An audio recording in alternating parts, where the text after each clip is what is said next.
Hello friends, अगर आपको मेरे वीडियो पसंद आते तो प्लीज़ मेरे चैनल को सब्सक्राइब करें और बेल आइकन को प्रेस करें ताकि हर वीडियो का नोटिफिकेशन आपको मिलता रहे। आज अपना टॉपिक है केंद्रीय मंत्रिपरिषद का गठन। तो सबसे पहले हम बात करते हैं कि कौन से अनुच्छेद में हमें मंत्रिपरिषद का उल्लेख मिलता है। तो अनुच्छेद 74। अनुच्छेद 74 ये कहता है कि राष्ट्रपति को उसके कार्यों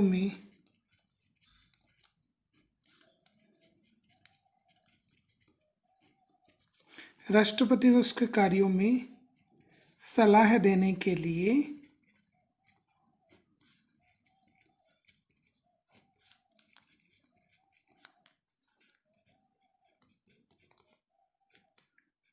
राष्ट्रपति को उसके कार्यों में सलाह देने के लिए एक मंत्रिपरिषद होगी।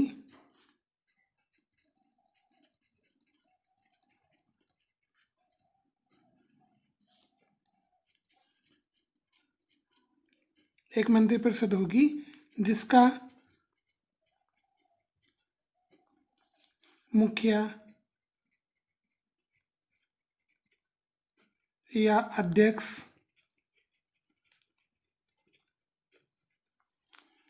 प्रधानमंत्री होगा।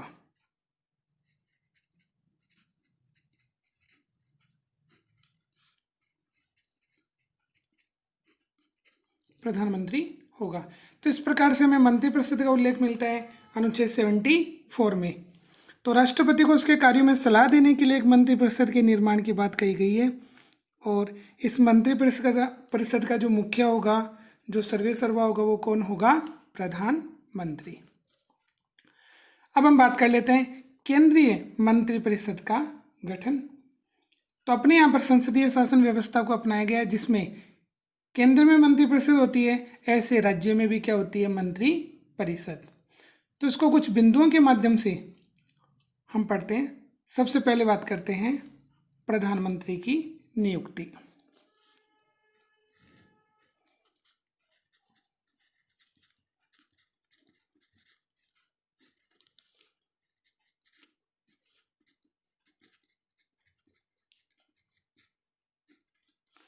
प्रधानमंत्री की नियुक्ति। अब देखो, हम बात कर लेते हैं अपनी लोकसभा की। देखो, सामान्य रूप से क्या होता है, जब भी लोकसभा का चुनाव होता है तो जो सदस्य चुनाव में जीत जाते हैं वो कहाँ पर पहुंच जाते हैं? लोकसभा में। अब लोकसभा में जितने सदस्य पहुंच गए उनमें से जिस राजनीतिक दल ने, इनमें से जिस भी पॉलिटिकल पार्टी ने या जिस राजनीतिक दल ने लोकसभा में क्या प्राप्त कर लिया है? बहुमत। उस राजनीतिक दल ने बहुमत प्राप्त किया है, उसका जो नेता होगा उस नेता को राष्ट्रपति के माध्यम से किसकी शपथ दिलाई जाएगी? प्रधानमंत्री की।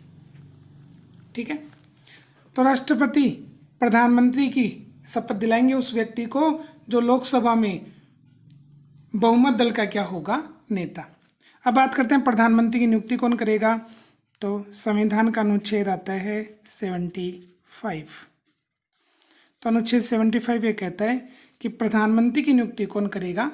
राष्ट्रपति। अब प्रधानमंत्री का निर्वाचन नहीं होता है बल्कि प्रधानमंत्री की क्या होती है? नियुक्ति होती है। वो कैसे होता है कि जितने भी लोकसभा में सदस्य चुने जाते हैं उनमें से जो राजनीतिक दल बहुमत प्राप्त कर लेता है वो सदस्य नाम प्रस्तावित करते हैं कि हमारे अंदर से इस व्यक्ति को क्या बनाया जाए? प्रधानमंत्री बनाया जाए। तो उस व्यक्ति को फिर राष्ट्रपति कौन से पद पर आसीन कर देते हैं? उसे प्रधानमंत्री पद की क्या दिला देते हैं? शपथ दिला देते हैं। प्रधानमंत्री पद पर उस व्यक्ति को नियुक्त कर देते हैं। तो इस प्रकार से प्रधानमंत्री की नियुक्ति होती है, उसका निर्वाचन नहीं होता है। तो प्रधानमंत्री की नियुक्ति का उल्लेख अनुच्छेद किसमें? 75 में। अब इसमें एक बात और आती है, क्या जो व्यक्ति लोकसभा में बहुमत प्राप्त करता है उसी को प्रधानमंत्री बनाया जाए, या अगर बहुमत प्राप्त नहीं किया है राजनीतिक दल ने तो क्या उसमें से प्रधानमंत्री नहीं बन सकता है? तो साधारण से मान लो हम कि लोकसभा में जैसे मान लो 100 सदस्य, लोकसभा की सदस्य संख्या कितनी मान लेते हैं हम? 100 मान लेते हैं। अब 100 में से क्या होगा, बहुमत के लिए हमें कितनी संख्या चाहिए? बहुमत के लिए 100 में से हमें कितनी संख्या चाहिए? 50 प्लस 1। ठीक है। अगर किसी राजनीतिक पार्टी को इतनी सीटें प्राप्त नहीं होती हैं, जैसे मान लो बीजेपी की ले लेते हैं हम, बीजेपी को 100 सीटों में से 45 सीटें ही मिली, उन्हें 51 सीटें प्राप्त नहीं हुई। अन्य पार्टियों को अपने पक्ष में करके बीजेपी ने मान लो 10 उम्मीदवारों को अपने पक्ष में कर लिया। इस प्रकार से 55 की सदस्य संख्या बीजेपी पार्टी के और अन्य सहयोगी सदस्यों के माध्यम से हो गई। अब सबसे बड़ा दल कौन सा हो गया? बीजेपी हो गया, क्योंकि 100 में से 55 तो इन्हीं के पास आ गए, बीजेपी प्लस अन्य के पास, तो बाकी तो कम हो गए ना। तो ऐसी स्थिति में राष्ट्रपति अपने विवेक का प्रयोग करेगा, और अगर लोकसभा में किसी राजनीतिक पार्टी को बहुमत प्राप्त नहीं हुआ है तो लोकसभा में सबसे बड़े दल को आमंत्रित किया जाएगा, किसके लिए कि आप आइए और बहुमत सिद्ध कीजिए। तो उस गठबंधन का जो नेता होगा उसे प्रधानमंत्री पद की कौन दिलाएगा? शपथ दिलाएगा राष्ट्रपति। तो उन्हें निर्धारित समय में सदन के सामने अपना क्या सिद्ध करना पड़ेगा? बहुमत सिद्ध करना पड़ेगा।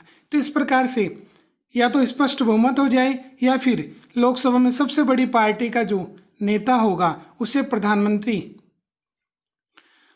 बनाने के लिए राष्ट्रपति निर्धारित समय में बहुमत सिद्ध करने के लिए कहेगा। तो पहली चीज हमने देखी प्रधानमंत्री की नियुक्ति। दूसरे पॉइंट को हम लेते हैं मंत्रियों का चयन।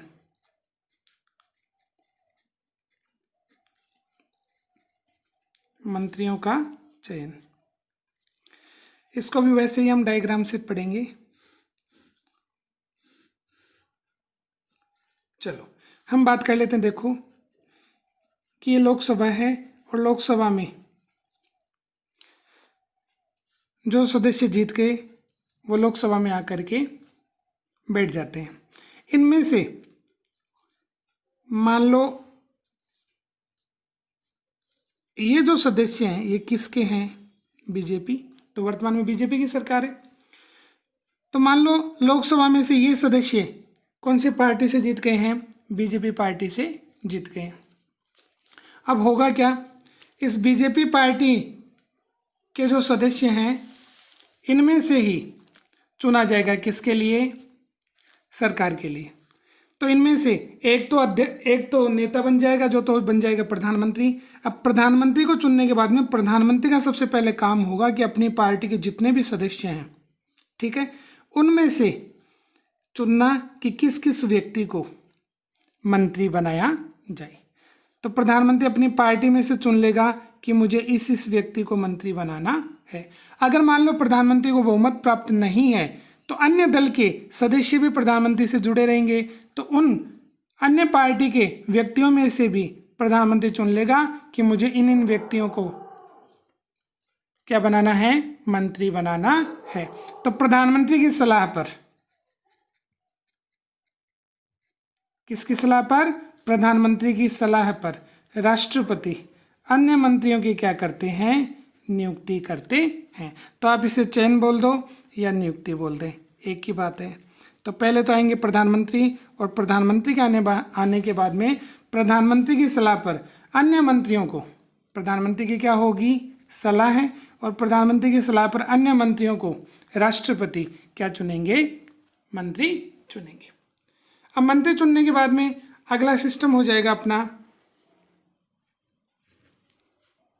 मंत्रियों में विभागों का बंटवारा। मंत्रियों में विभागों का बंटवारा।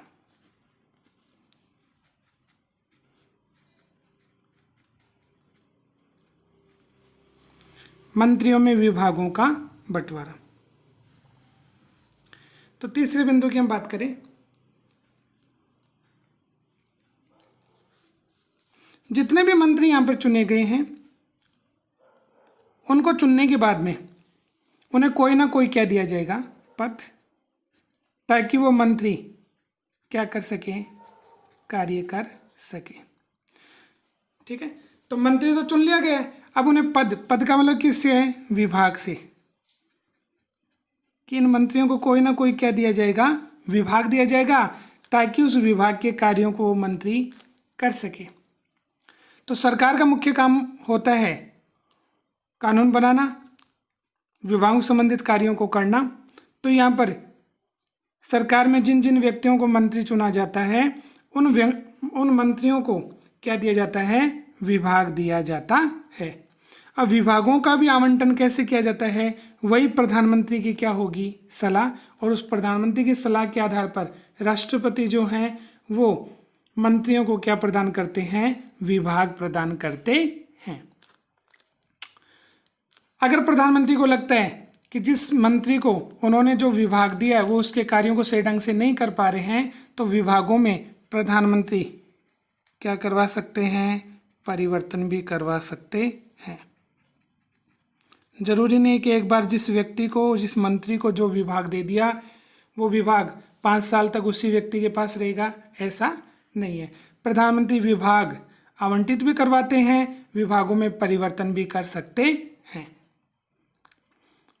अगले बिंदु की हम बात कर लें तो आ जाता है अपना मंत्रियों के प्रकार।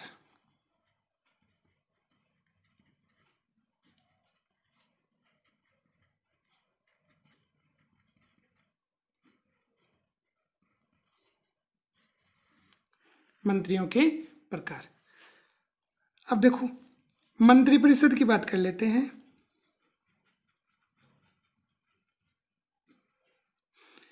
इस मंत्रिपरिषद के 3 प्रकार हैं। तो 3 प्रकार के मंत्री होते हैं। तो मंत्रिपरिषद कितने प्रकार की होती है, मंत्रिपरिषद होती है 3 प्रकार की। सबसे पहले हम बात कर लें कैबिनेट, कैबिनेट मंत्री, या इनको मंत्रिमंडल के सदस्य भी कहा जाता है। तो कैबिनेट मंत्री बोल दें या मंत्रिमंडल बोल दें, एक ही बात है। इसमें क्या होता है कि जितने व्यक्ति चुने जाते हैं उन व्यक्तियों में से कुछ व्यक्तियों को विभागों का क्या बनाया जाता है, अध्यक्ष बनाया जाता है।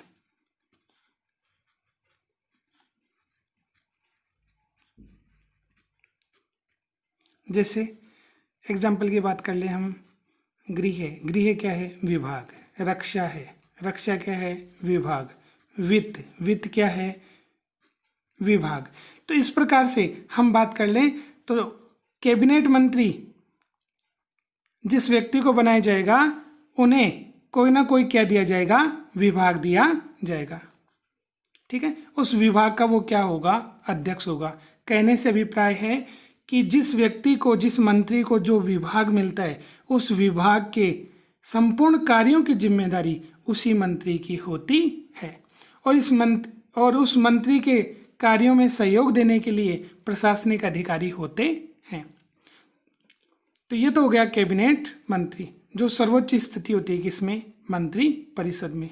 और प्रधानमंत्री के साथ जो काम करता है वो कौन काम करता है, कैबिनेट ही काम करता है। तो जितने भी नीतिगत निर्णय लिए जाते हैं वो कैबिनेट के माध्यम से लिए जाते हैं, मंत्रिमंडल के माध्यम से ही लिए जाते हैं। और इनकी बैठक है वो समय समय पर प्रधानमंत्री के द्वारा बुलाई जाती है। प्रधानमंत्री उस बैठक की क्या करते हैं, अध्यक्षता करते हैं। कैबिनेट मंत्री के बाद में अगला अपना आ जाता है राज्य मंत्री। राज्य मंत्री, इनके पास भी विभाग होते हैं, लेकिन ये विभागों के सर्वेसर्वा नहीं होते हैं, बल्कि ये कैबिनेट मंत्रियों के कार्यों में क्या प्रदान करते हैं, सहयोग। तो इनका काम होता है द्वितीय प्रकार के जो मंत्री होते हैं वो होते हैं राज्य मंत्री। इनका काम होता है कैबिनेट मंत्रियों के कार्य में सहयोग प्रदान करना। इनकी जो स्थिति होती है वो कैबिनेट मंत्री और अंतिम तीसरा जो आएगा उप मंत्री, उनके बीच की होती है। तीसरे की हम बात कर लें, तीसरा होता है उप मंत्री। उप मंत्री जो होते हैं उनकी स्थिति राज्य मंत्री के बाद में आती है। वो भी कैबिनेट मंत्रियों के कार्यों में क्या प्रदान करते हैं, सहयोग प्रदान करते हैं। कई बार क्या होता है, राज्य मंत्री जो होता है उसे स्वतंत्र प्रभार दिया जाता है।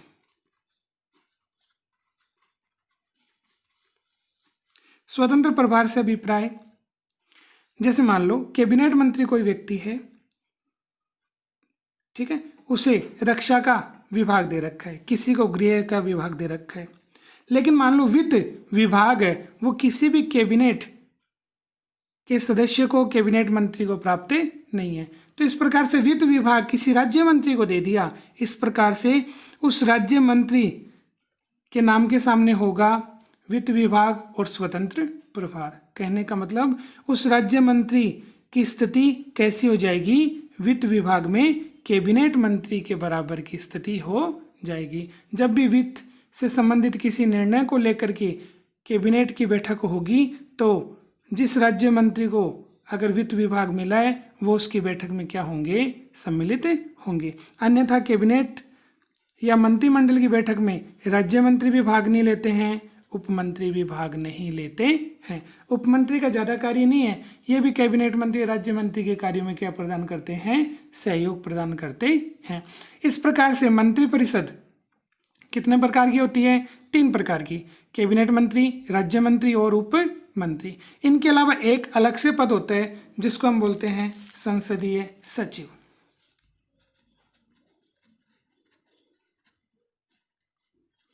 संसदीय सचिव। संसदीय सचिव की बात करें तो संसदीय सचिव की नियुक्ति होगी, इन्हें शपथ दिलाने का काम होगा, इन्हें हटाने का काम होगा।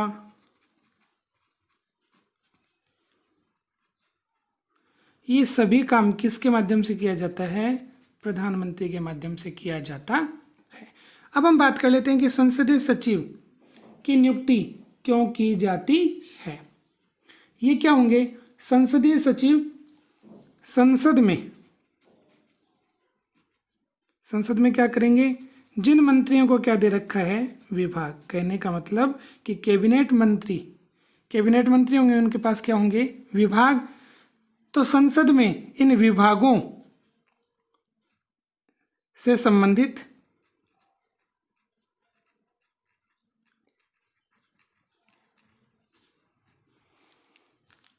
कार्यों में क्या प्रदान करेंगे, सहयोग प्रदान करेंगे। कार्यों में क्या प्रदान करेंगे, सहयोग प्रदान करेंगे। तो इस प्रकार से संसदीय सचिव की नियुक्ति होगी, उन्हें शपथ दिलाने का काम होगा, उन्हें हटाने का काम होगा। ये किसके माध्यम से किया जाएगा, ये प्रधानमंत्री के माध्यम से किया जाएगा। अब इनका काम क्या होता है कि संसद में जिन मंत्रियों को जो विभाग मिला हुआ उससे संबंधित उसके कार्यों में क्या प्रदान करते हैं, ये सहयोग प्रदान करते हैं। अब मंत्रियों के प्रकार को पढ़ने के बाद में आगे हम बात कर लेते हैं मंत्रिपरिषद का आकार।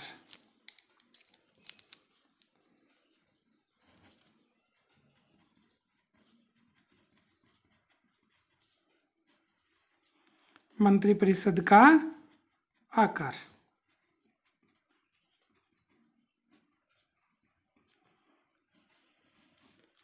मंत्रिपरिषद के आकार से क्या तात्पर्य है कि जैसे मंत्रिपरिषद का निर्माण कहाँ से होता है, लोकसभा में से। तो लोकसभा में से किसका निर्माण होता है, मंत्रिपरिषद का निर्माण होता है।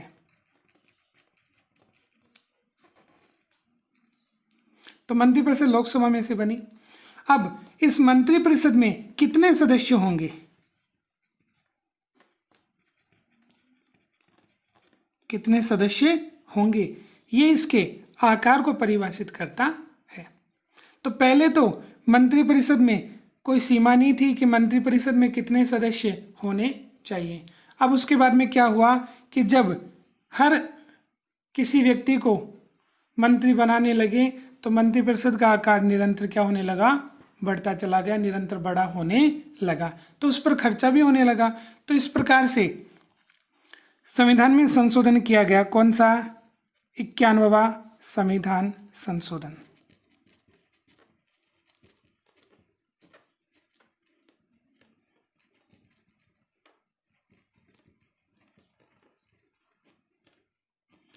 इक्यानवां संविधान संशोधन, और ये कब किया गया था? 2003 में।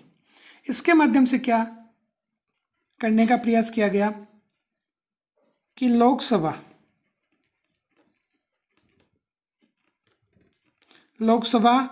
की कुल सदस्य संख्या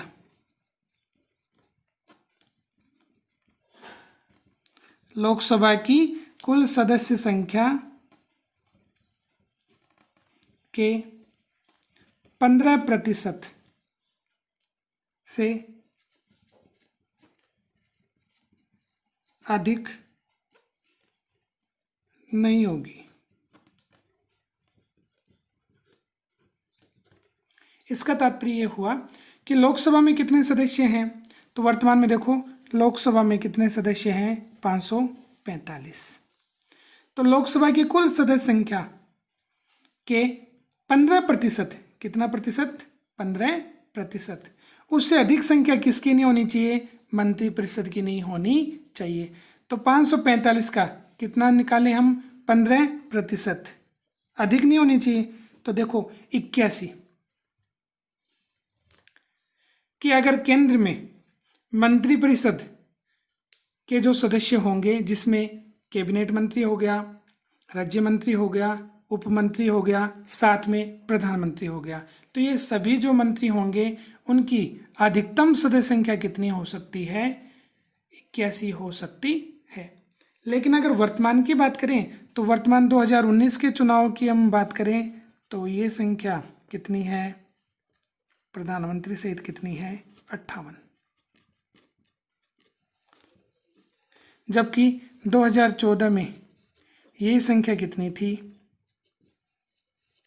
78। इसका मतलब ये हुआ 81 से ज़्यादा नहीं होनी चाहिए, और वर्तमान में कितनी है? 58 है।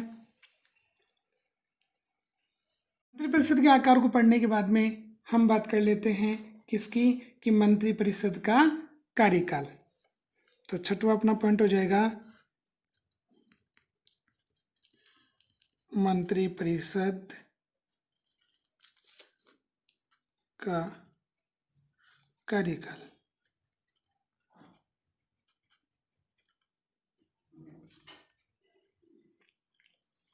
अब मंत्रिपरिषद का कार्यकाल कितना होता है? देखो इसमें 2 अनुच्छेद हम पढ़ेंगे। एक तो अनुच्छेद पढ़ेंगे हम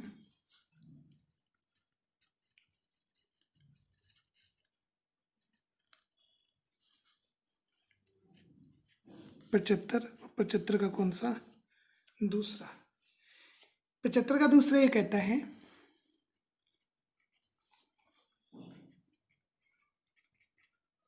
कि सभी मंत्री राष्ट्रपति के प्रसाद पर्यंत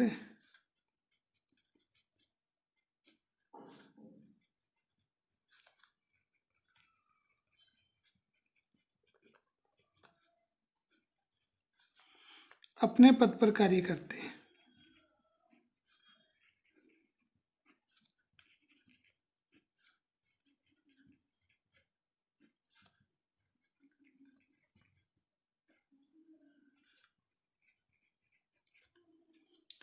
कि जितने भी मंत्री हैं केंद्र में, वो सभी मंत्री किसके प्रसाद पर्यंत? राष्ट्रपति के प्रसाद पर्यंत। यहाँ पर एक शब्द है, देखो कौन सा? प्रसाद पर्यंत। प्रसाद पर्यंत से अभिप्राय है इच्छा,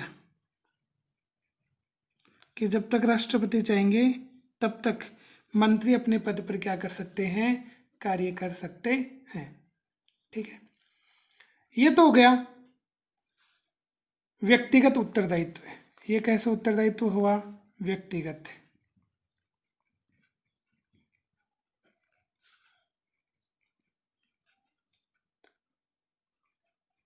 व्यक्तिगत उत्तरदायित्व।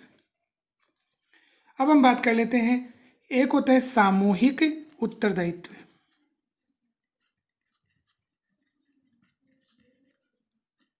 तो अनुच्छेद आ जाएगा अपना वही 75, और 75 में कौन सा आ जाएगा? तीसरा आ जाएगा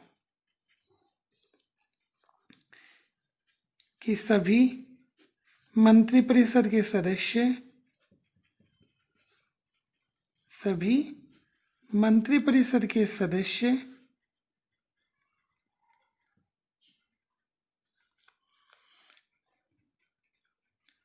लोकसभा के प्रति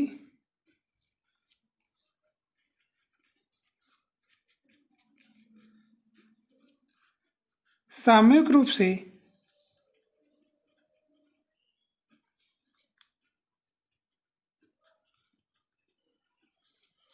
उत्तरदायी होते हैं।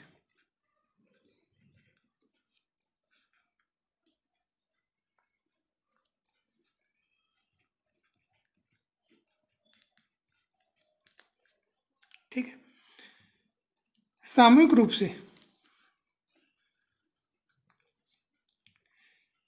कहने का मतलब ये है, जितने भी मंत्रिपरिषद के सदस्य होंगे वो सभी किसके प्रति उत्तरदायी होंगे?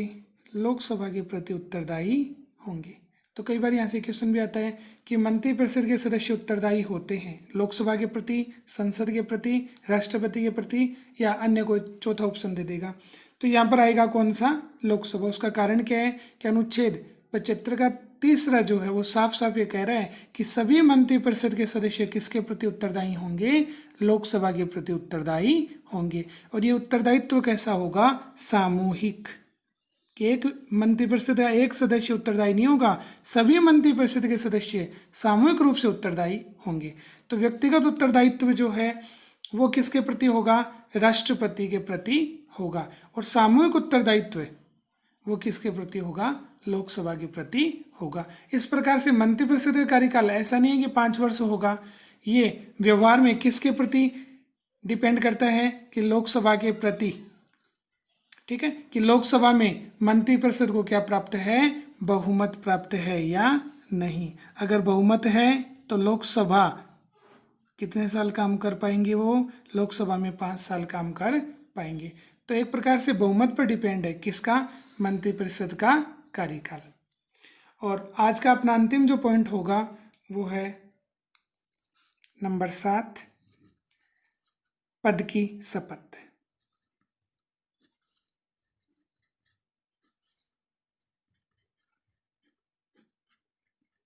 कि सभी मंत्री होंगे, उन्हें शपथ कौन दिलाएगा?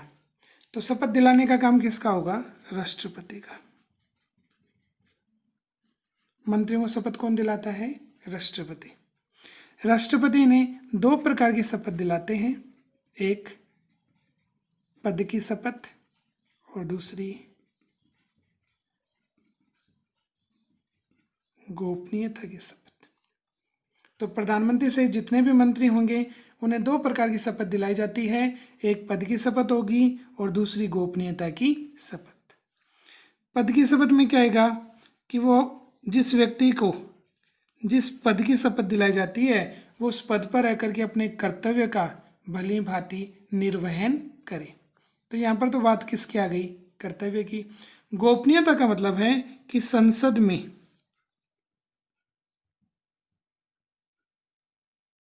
या मंत्रिपरिषद के सदस्य जो भी निर्णय ले, या तो मंत्रिपरिषद के सदस्य या कैबिनेट के सदस्य या संसद में जो भी निर्णय लिए जाते हैं वो कैसे रखे जाएं? गोपनीय रखे जाएं। उन निर्णयों के बारे में जनता को पहले मालूम नहीं हो, आवश्यक हो तो जनता को इसकी सूचना दी जाए।